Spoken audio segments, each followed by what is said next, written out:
안녕하세요. 드라마를 투파보는 잼잼 리뷰입니다. 기후변화로 빠르게 파괴되어가는 지구에서 음악으로 남긴 기후위기 아카이브 콘서트 지구의 블랙박스 모두 보셨나요? 저는 제가 좋아하고 존경하는 TV 칼럼니스트 정석희님께서 운영하시는 유튜브 채널 테레비평에서 지구의 블랙박스를 추천해 주셔서 보게 되었는데요. 다큐멘터리인데 드라마면서 뮤직비디오인 지구의 블랙박스는 그 어떤 드라마보다 슬프고 처절했고 큰 울림을 주었습니다. 제가 남편에게 지구의 블랙박스를 리뷰하겠다고 하니까 남편은 그 리뷰 영상이 조회수가 잘 나오겠느냐, 돈이 되겠느냐고 묻더라고요. 조회수가 많이 나올 리뷰는 아니라는 거 저도 알고 있지만 꼭 리뷰 영상을 만들고 싶었어요. 기후위기로 인해 불쌍해지는 건 지구가 아니고 사람이라는 거. 우리가 후회하는 대신 지구에서 계속 살아가길 원한다면 감히 지금까지 살아온 방식을 하나도 바꾸지 않고 몇몇 기술적인 해결책만으로 이 문제를 풀어나갈 생각 따위는 버려야 한다는 걸 공유하고 싶더라고요. 제가 영향력이 있는 사람은 아니지만 한 명이라도 더 지구의 블랙박스를 볼 수 있도록 추앙하고 추천하는 영상 바로 시작합니다. 2049년 기후재난으로 인류는 더 이상 지구에 살 수 없다고 판단해 지구 거주 불능을 선포하고 소수의 인간을 방공호에 탑승시켜 제2의 달이 되어 지구가 회복되기를 기다리고 있습니다.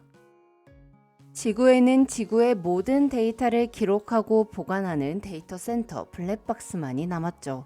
그곳에는 한 명의 기록자가 매일 지구의 상태를 확인하고 인류의 기록을 복구하고 보존하며 인간이 다시 지구로 돌아올 수 있는지를 결정합니다.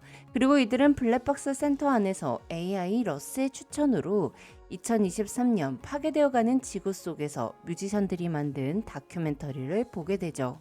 그 영상에는 잔나비의 최정훈, 윤도현, 김유나, 모니카, 립제이 외의 뮤지션들이 등장하는데요.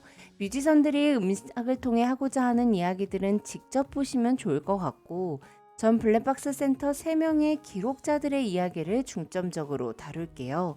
2054년 기록자 유는 2010년경 지구에서 태어나 붉은 노을에 물드는 아름다운 해변을 기억하고 있으며 지구가 이렇게 될 걸 알고 있었으면서도 외면했던 걸 후회하는 인물입니다. 윤이 방공호에 잠들어 있는 딸에게 메시지를 남기며 딸이 한 번도 본 적 없는 갯벌에 대해 설명하는 장면이 있어요.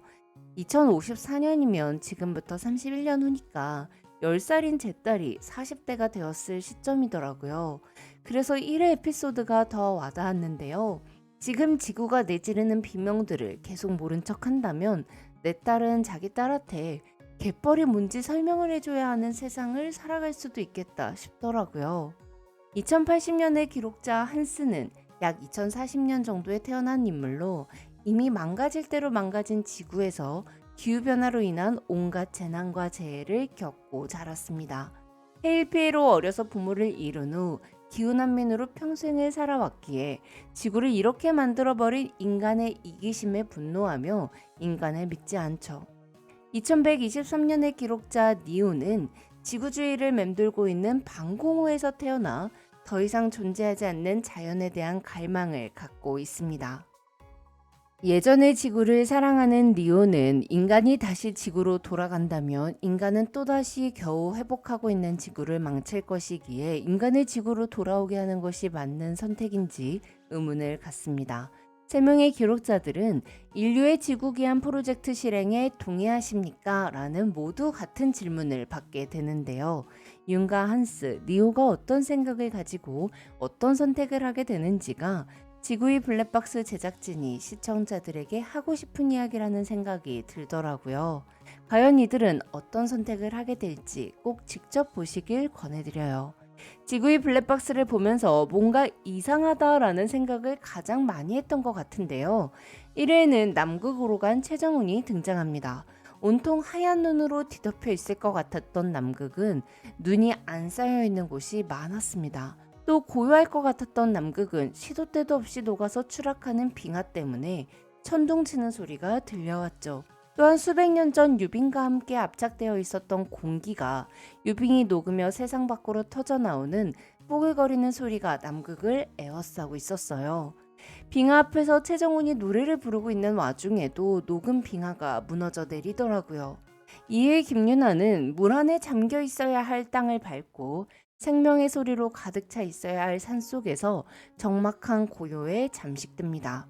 호수는 가뭄으로 물을 모두 잃었고 산은 산불로 인해 생명의 소리를 모두 잃었죠. 삼해의 호시는 저녁이라면 마땅히 어두워야 하지만 24시간 빛이 사라지지 않는 도시 서울의 한복판에 섰습니다. 지구의 블랙박스는 있어야 할 것이 없고 없어야 할 것이 있는 것, 그 모든 지구의 이상한 순간을 지구가 내지르는 비명임을 알립니다. 사회 비하인드에 출연한 구성 작가인 정인혜님은 인생을 통틀어서 지구를 뜨겁게 사랑한 적이 없었기에 이 프로그램을 잊지 못할 것 같다고 하시더라고요. 근데 전 사실 이 프로그램이 지구를 사랑하게 만드는 다큐 드라마라고 생각하지 않아요. 지구에서 살고 싶다면 정신 차리고 실천하라는 경고로 들리더라고요. KBS 지구의 블랙박스 꼭 보시길 바라겠습니다. 지금까지 드라마를 투파보는 잼잼 리뷰였습니다. 감사합니다.